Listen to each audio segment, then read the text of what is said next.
My mother was a really awful person.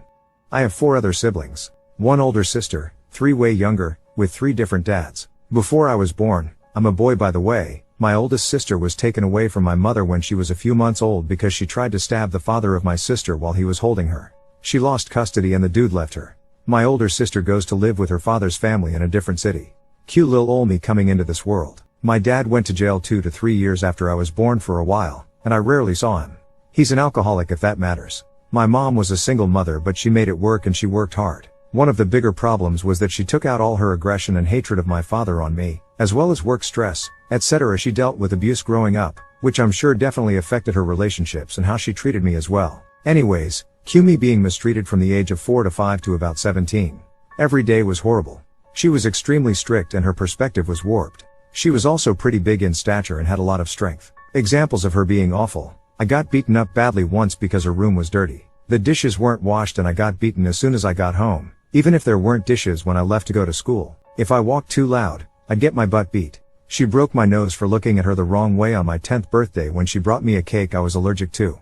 It had peanuts. She knows I'm slightly allergic but feigned ignorance. It was more or less every day or every other day. She used her fists / elbows / extension cord / hanger / chair / cane / bat / etc. Whatever she could find, I was getting beaten with. I could never escape to my room for long because she would always call me every few minutes to get her things or to yell at me. She never drank or anything. Whenever she was upset and I happened to be in front of her, she'd kick me down the stairs to make me hurry up. She's put a knife to my neck before and had to be forcibly stopped by her boyfriend at the time. Burned my Christmas presents from other people. She didn't get me anything that year. And just other really horrific things. The only thing I will say, she tried really hard to make up for it with video games and electronics and etc. It didn't make a difference to me though, it never helped. She controlled most aspects of my life.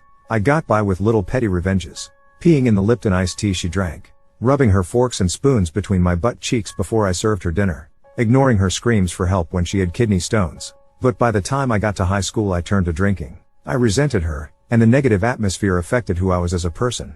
I started to be cold and uncaring. Calculated. She started kicking me out every few months, telling me to find somewhere else to live by age 15.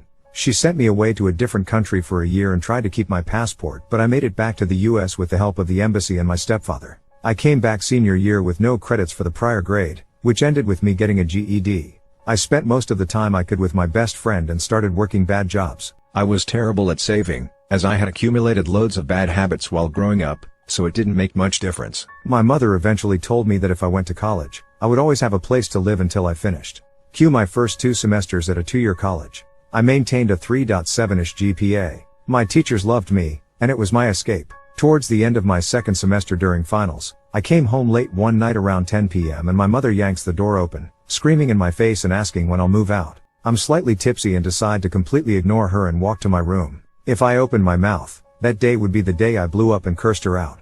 I've rarely ever raised my voice at her because it never ended well. Now at this point, I'm 19 and I've been doing school full time with no savings. I'm also fairly fit and could easily take my mom at this point. Never laid a hand on her or any woman though.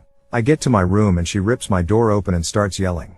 I say nothing and stare at her. She walks away and called the authorities on me, saying she thought I'd harm her and my younger siblings. I don't know where the heck she got that idea from, as she's the one who's nearly ruined me many times. I packed everything into a duffel bag and left 5 minutes afterwards. I failed all of my finals because I couldn't make it to my school. Things kind of spiraled, and the next 2 to 3 years were me on and off homeless. I survived the best I could in a big city with no college degree and made a lot of bad choices due to my bad habits. Eventually, I found a profitable hobby that gave me meaning, and through that I started to work my way up. Got my own apartment, had a full-time job, and did my hobby on the side. I hadn't kept up contact with my mother at all, but my younger sister, who was old enough to have a phone, found me on social media, so I saw photos and such. She didn't have it anywhere near as bad, but she did get beaten occasionally. My mother reached out via email, all smiles and asking how I've been. Now guys, I've always been envious of the relationship most people have with their moms, so I gave her a chance and gave her a call. We talked for a few minutes and everything was civil. It seemed like things would go okay. I was so very wrong. She asked me what I've been up to the last few years and I told her honestly that I was homeless for a while and struggled a lot after what she did to me. Nonetheless, I worked my way out of it. She literally laughs. She laughed for a few seconds in a very condescending kind of chuckle. Then she said, "I never did a thing to you, so you don't know what you're talking about. It's your own fault you were homeless. So how about yo?" But by that point I hung up. I was speechless and fuming. I've spent too long letting you destroy my sanity. Now is the time. See, there were a few things my mother didn't know. 1. I knew for a fact that the current well-paying job she had was gotten on lies, as she never got her college degree and lied about it on her resume. 2. I had access to all of her email accounts and cloud storage accounts since I was the one that set them up when I was younger, and she never changes her passwords. Lastly, she definitely wasn't aware that from 13 years old and on to the last time she hit me, I took photos of all my bruises/marks/wounds/bloody noses, saving them to my computer. On top of that, my little sister had been sending me photos via social media of the bruises she got from my mom.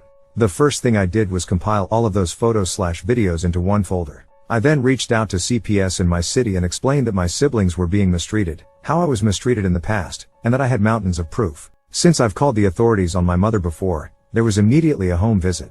They arrived almost a day later with the authorities, and coincidentally my mother was literally in the process of beating my younger sister when they were knocking. Cue an emergency removal of all my siblings from the house and my mother getting arrested, although she was released hours later. I sent CPS all the evidence and there's a legit case against my mother now. The next day, I emailed and then called up her job to inform them that she had lied about having a very necessary college degree as well current events in her life, which sparked a background check. She was fired days later. Say adios to 75 leaders and a blacklist in the only industry you know how to work. I then spitefully deleted every cloud account and email address I ever made for her, which was all of them. I'm sure this will make keeping up with a lot bills nearly impossible. I then anonymously reported her to the IRS because of the tax fraud she committed for years by claiming people's children that weren't hers with a lot of detailed information, since I lived with her while she did it. So now, my mother lost all her kids and her job. I'm meeting with a caseworker from CPS next week to talk more about what happens moving forward, but I do know they're not going back. I don't know how she's going to pay her mortgage now and survive. I'm sure she's going to get a call from the IRS soon, who'll be looking for a few $1,000s she owes them. She also has to go back to court in a few months. I'm not exactly sure what she was charged with yet. Side note, she isn't aware that I'm the cause of any of this. I plan on keeping tabs on her and waiting until it seems like she's close to her end before I tell her it was all me, and that I peed in her Lipton tea. Sorry not sorry, Mom.